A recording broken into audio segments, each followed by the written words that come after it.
যে উপার্জনের চারটা পথ কথা শেষ করতে যাচ্ছি। এক, দিন মজুরি, সন্ধ্যায় টাকা শেষ হবে।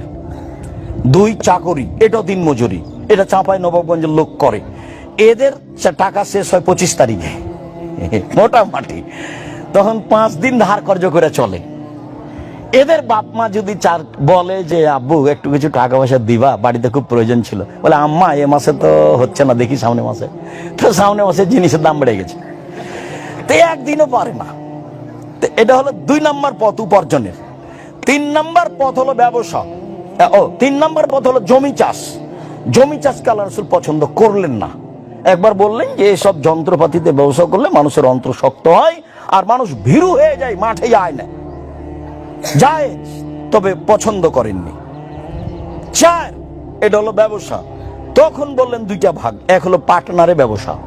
পার্টনারে ব্যবসা তখন বরকত একবার 10 গুণ 100 গুণ বেড়ে যাবে। কেন? 10 জনে যদি ব্যবসা চলে তাহলে 11তম আল্লাহ, 3 জনে যদি চলে তো 4 নম্বর আল্লাহ।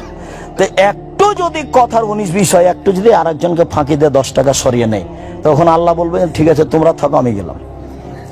তখন এটা মারামারি লেগে তখন মামলা হয়ে যাবে, দেখা যাবে পরের দিন কোর্টের কাঠগড়ায় এদিকে আছে হয়ে একদিকে হয়ে যাচ্ছে। তারপরে এবার নিজের ব্যবসা নিজে করেন, ছোট থেকে বড়, বড় থেকে বড়, বড় থেকে বড়। আরে যারা বসুন্ধরা কোটি কোটি শতক জমির মালিক, তাদের ব্যবসা দেখলে অবাক হতে হয়। কি আটা, বসুন্ধরা আটা। মরিচের গুঁড়া, বসুন্ধরা মরিচের গুঁড়া। কি টিস্যু, বসুন্ধরা টিস্যু। তার মানে কি বুঝলেন? ওদের সাথে খুব চৌকুশ মানুষ আছে যারা বলছে টাকা উপার্জনের সব পথ ঘেরবো, যত টাকার পথ আছে সব চৌকুশ মানুষ আছে। আপনাকেও চৌকুশ মানুষ দিয়ে ছোট থেকে ছোট ব্যবসা শুরু করতে হবে। আল্লাহ রাসূল বলেন যে তাজারা সাদেকে কোন ইয়ামাল কেনা সোহদা সিদ্দিক, সত্যবাদী ব্যবসায়ীরা নবীদের সাথে, সিদ্দিক সোহদাদের সাথে থাকবে বিচারের মাঠে। নেন এবার সবই তো উপার্জনের পথ। দিন মজুরি উপার্জনের পথ, চাকরি উপার্জনের পথ, জমি চাষ উপার্জনের পথ, ব্যবসা উপার্জনের পথ। এগুলোর সাথে আল্লাহ রাসূল বললেন না, এখানে বলছেন যে সত্যবাদী ব্যবসায়ীরা নবীদের সাথে থাকবেন, সিদ্দিক সোহদাদ। আর একটা বাক্য শুনে অবাক হবেন আপনি।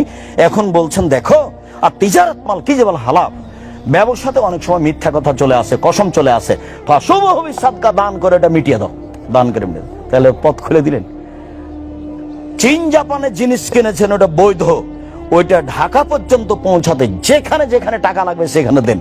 আপনি তখন মাজলুম ও জালেম, কথা বুঝতে পারেননি? মূল জিনিসটা বৈধ হতে হবে, তাহলে যেখানে যেখানে টাকা লাগবে অন্যায়ভাবে সে টাকা দিয়ে ব্যবসা করব। বলেন তো জায়েজ কেন?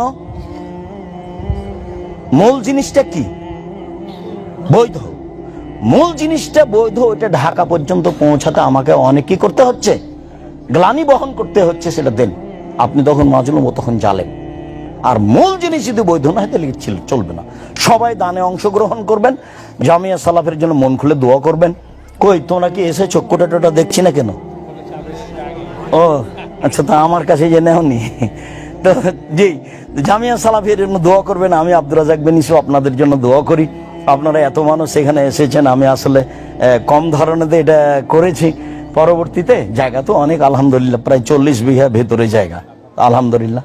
আর রূপগঞ্জটা প্রায় 100 বিঘা, দিনাজপুরটা প্রায় 20 বিঘা। আল্লাহর শুকরিয়া আদায় করে আলহামদুলিল্লাহ। তো কুরবানি তো আসবেন, আমি আপনাদের সাথে আছি ইনশাল্লাহ। আপনাদের কাছে যেটা আমি দাবি রাখি সেটা হলো জামিয়া সালাফের জন্য একটু দোয়া করবেন। আল্লাহ তুমি জামিয়া সালাফেকে কবুল করো, তাহলে পথগুলো সহজ হবে। আর আমি আপনাদের জন্য দোয়া করি, আল্লাহ যেন আপনাদের আহাল পরিবারকে হেফাজত করে, আপনাদের ছেলে মেয়েকে উচ্চশিক্ষিত করেন, আপনাদের অর্থ সম্পদকে যেন আল্লাহ নিরাপদে রাখেন, তাদের জন্য আল্লাহ বরকত দেন।